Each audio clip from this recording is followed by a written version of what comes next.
How to fix trees time zone. Hello guys, if you want to fix this problem, first step click settings,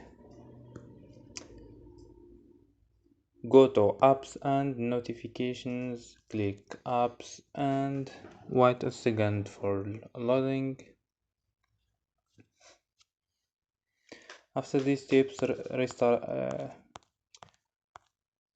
research your app trees here and go to force stop. Click OK and go to storage, click clear data and click OK and click clear cache. After these steps, restart your phone. So don't forget like and subscribe. Bye.